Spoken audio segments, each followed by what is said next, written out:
ከሚስቴ ጋር በኖርንባቸው 8 ዓመታት ውስጥ ወንድነቴን እንኳን የሚፈታተኑ ብዙ ነገሮችን አርጋኝ ችያት ኖሬ ነበር።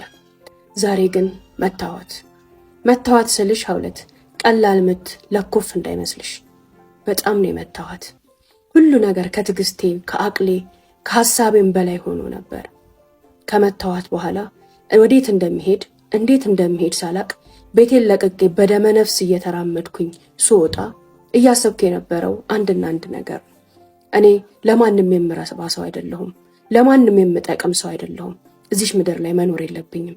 ለሚስቴም ለልጆቼም ለቤተሰቤም ለራሴም አልሆንም።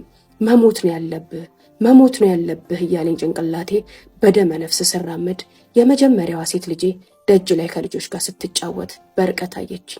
አባቢ ብላ እየተንደረደረች ወደ እኔ መጣ። አሁን አይደል እንዴ ከስራ የመጣኸው አባብቴ? ወዴት ልትሄድ ነው? ደብሮ ከሆነን ይመጣልሃለሁ፣ እባክህ የትም አትሄድ አለችኝ። እየሰማኋት አልነበረም። እንደነገርኩሽ በደመ ነፍስ ነበርኩኝ የምንራመደው። ፍጥነቴ የሩጫን ያህል ነው። ፊቴ ሌላ ሰው መስሏል። ያኔ መታግሬ ላይ ስትጠመጠም ሕፃን ልጅ መስላ እንኳን አልታየችኝም። አንስቼ ወደዛ አሽቀነጠርኳት። በዛ ሰዓት ያቺ ጨቅላ ልጄ ሄዳ ባፍጥሟ ተደፋች። እርር የሚለውን የልጄን ድምፅ ስሰማ እንደ መባነን ብዬ ዞር ያልኩት ሳያት ባፍጢሟ ተደፍታ እሪ ብላ እያለቀሰች ነበር። በጣም ደነገጥኩኝ፣ ባነንኩኝ። እየተንደረደርኩኝ ሄጄ ከወደቀችበት ሳነሳት ግንባሯ ላይ ደም አየሁኝ። ተርበተበትኩኝ። ወደ ጎረቤት ግቢ እየሮጥኩኝ ገብቼ ውሃ ይዤ መጥቼ በደም የተለወሰው ፊቷን ማጠብ ስጀምር ጉዳቱ ትንሽ ነበር። ትንሽዬ ድንጋይ ቦጨር ነበር ያደረጋት። በዛ ሰዓት ግን የእሷ ለቅሶና መንቀጥቀጥ ፍራቻዋ እኔን ለመቅረብ መፍራቷ ሳይቀር በጣም አስደነገጠኝ። ከኔ እንደዚህ አይነት ነገሩን እቺ ሕፃን ልጄ አይታ አታውቅም። እሷ ላይ ባደረስኩት ነገር ደንግጣም ፈርታኝም ነበር። እንደዛም ሆኖ ግን አባቷ ነኝና አራቀችኝም። መልሳ መታ እስሬው ሽቅ አለች። ፊቷን አጣጥቤ አጸዳድቻት እሷን አቅፌ ቁጭ ብዬ ወደ አንድ ጥግ ሄጄ እርር ብዬ ማልቀስ ጀመርኩኝ። ከሷ በላይ ልክ እንደ ሕፃን ልጅ ልክ እንደ ቦቀቅላ ልጅ እንደ 5 ዓመት ልጄ እኔም ስቅስቅ ብዬ አለቀስኩ። ልጄ የኔን ማልቀስ የኔን እንባ ስታይ ደንግጣ ህመሟን ረስታ ዝም ብላ እኔን ማባበል ጀመረች። አባቢ ምን ሆነህ ነው? እኔ እኮ ደህና ነኝ፣ ብዙም አላመመኝም እያለች ስታባብለኝ አንጀቴ ተላወሰ። ወደ ራሴ ተመለስኩ። ለእነዚህ ልጆች ስል መኖር እኮ አለብኝ። ማንም ባይፈልገኝ እኮ እነዚህ ልጆች ይፈልጉኛል አልኩኝ። እሷን አባብዬ ማስቲካውንም ከረሜላውንም ገዝቼ ራሴንም አባብዬ እቤት ካስገባኋት በኋላ ተነስቼ ወጣሁ። በዛች ሰከንድ ላይ ነበረ ከዚህ ቦታ መራቅ ከዚህችም ሴትዮ ህይወት መራቅ እንዳለብኝ የተሰማኝ። አንድ ካፌ ላይ ቁጭ ብዬ አለቃዬ ጋር ደወልኩለት። አለቃዬ ለረጅም ዓመታት ከአዲስ አበባ ውጭ ያለው ቅርንጫፉ ላይ እንድሰራለት ያንን እንዳስተዳድርለት እየለመነኝ ነበር። እኔ ግን ቤተሰቤንና ልጆቼን ጥዬ አልሄድም አሻፈረኝ ብዬ ከቆየሁኝ በኋላ ዛሬ ደውዬ ከአዲስ አበባ ውጭ ያለው ቅርንጫፍ ላይ መሄድ እፈልጋለሁ አልኩት። አላመነኝም። የምርህን ነው አለኝ። አዎ የምሬን ነው። ደህና ነህ? አዎ ደህና ነኝ። አስበህበት ነው የወሰንከው ሲለኝ በደንብ አስቤበት ነው የወሰንኩት። ነገውኑ መዘዋወር እፈልጋለሁኝ። የሚያስፈልጉኝን ነገሮች ሁሉ አዘጋጅልኝ አልኩት። አለቃዬ በጣም ደስ አለው። የዛን ዕለት ጠዋት ተነስቼ ወደዛ ክፍለ ሀገር ልብሴን ጓዜን ሸክፌ ተነስቼ ሄድኩኝ። እኔና ሚስቴ አጠገብ ላጠገብ ሆነን አንድ ቤት ውስጥ ሆነን ከዚህ በኋላ ተከባብረን ተዋደን እንደ ባልና ሚስት መኖር እንደማንችል ገባኝ። ታዲያ በዛ በክፍለ ሀገር ኑሮዬ ላይ ነበረ መርጬ ፈልጌ እችኛዋን ሁለተኛ ሚስት ያገባሁት።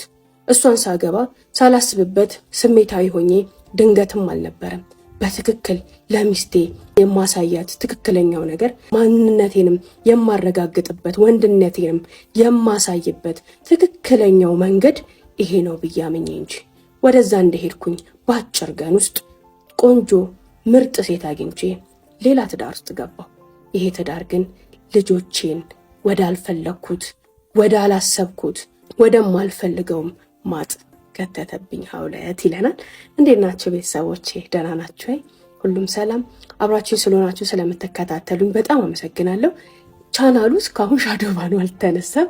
ፕሊስ አሁንም ወደ ታች እየወረዳችሁ አንዳንድ ቪዲዮዎች ላይ እየገባችሁ ኮፒሊንክ አድርጉልኝ። ዋናው ቻናላችን እየተቀዛቀዘ ስለሆነ ይህን ቪዲዮ በዋናው ቻናላችን የለቀኩትኝ። አባያ፣ ቦርሳ፣ ጫማ፣ ድሪያ፣ ቶቦችን የምትፈልጉ ሀውለት ጋር ሳታዩ እንዳትገዙ። እንደዚህ በጣም የሚያማምሩ ቆንጆ እቃዎች እኔ ጋር ታገኛላችሁ። ሌላ ሁለተኛው ቻናሌ ላይ ሀውለት ፋሽን የሚለው ላይ ጥሩ ታሪኮች ስለተለቀቁ እነዛን ታሪኮች ያላያችሁ እዚህ ጋር ሜንሽን አድርጌላችኋለሁ። ቻናሉን ሄዳችሁ ያላያችኋቸውን ታሪኮች እዩ። እንዲሁም ደግሞ ሙሉ ስቶሪዎችን ዩቲዩብ ላይ እየለቀኩላችሁ ስለሆነ ወደዛም ጎራ ብላችሁ ሀውለት ቲዩብ ብላችሁ እንድታዩ ጠይቃችኋለሁኝ። ይሄን አካውንት 200 ሺህ እንሙላው እስኪ ኢንሻአላህ። ፎሎ ያላደረጋችሁ ሁላችሁም ፎሎ አድርጉ። ላይክ ሳታረጉ እያያችሁ ያላችሁ ላይክ አድርጉ፣ ኮፒ ሊንክ አድርጉ፣ ሪፖስት አድርጉ። ቀጥታ ወደ ታሪኩ እሄዳለሁ። ሚስቴ በተጋባንባቸው አመቶች ላይ ሁሉም ነገሮች ላይ አክቲቭ ነበረች። ሁሌም ቅር የሚለኝና ቅር እያለኝም እሷን ያገባሁት አንድ ነገሯ ምላሷን።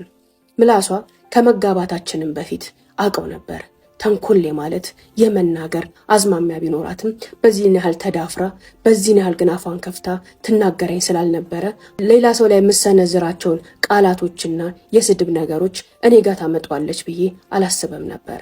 እንዲሁም ደግሞ ከተጋባን በኋላ አብረን መኖር ከጀመርን በኋላ አባወራ ምንድነው እማወራ ምንድነው የሚለውን ነገር ታውቃለች፣ ትበስላለች፣ ታድጋለች።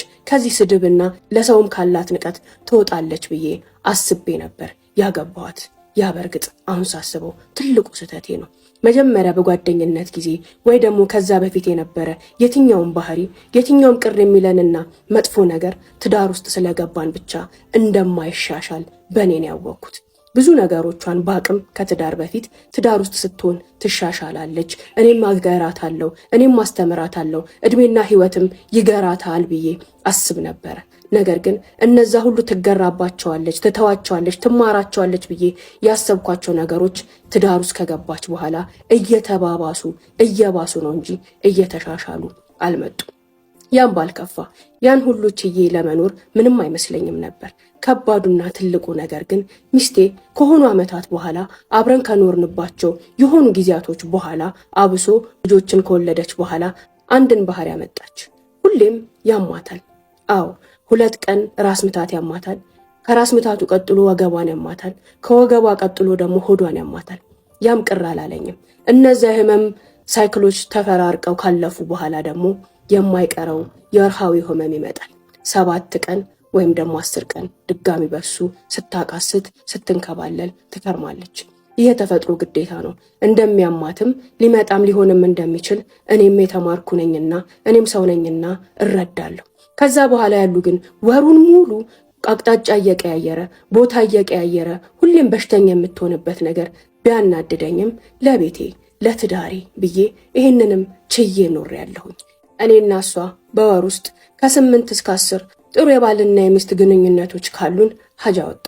በቃ ደስተኛ ነኝ። ነገር ግን በወር ውስጥ 10ም ቀን 5ም ቀን እንደ ባልና ሚስት ግንኙነት አይኖረን ይችላል። አብሶ ደግሞ አሁን ሌሎቹ ልጆች ከተወለዱ በኋላ ይሄ ይሁን ብዬ እየኖርኩኝ ባለበት ሰዓት ግን ያመጣችሁ ባህሪ ያመጣችሁ ሌላ ነገር ከአቅሜ በላይ ከቁጥጥሬ ውጪ ሆኖ ዛሬ እሷን እስከ መጉዳት እስከ መደብደብ በህይወቴ ለመጀመሪያ ጊዜ ማንም ላይ ያላደረኩትን እንኳን ሴት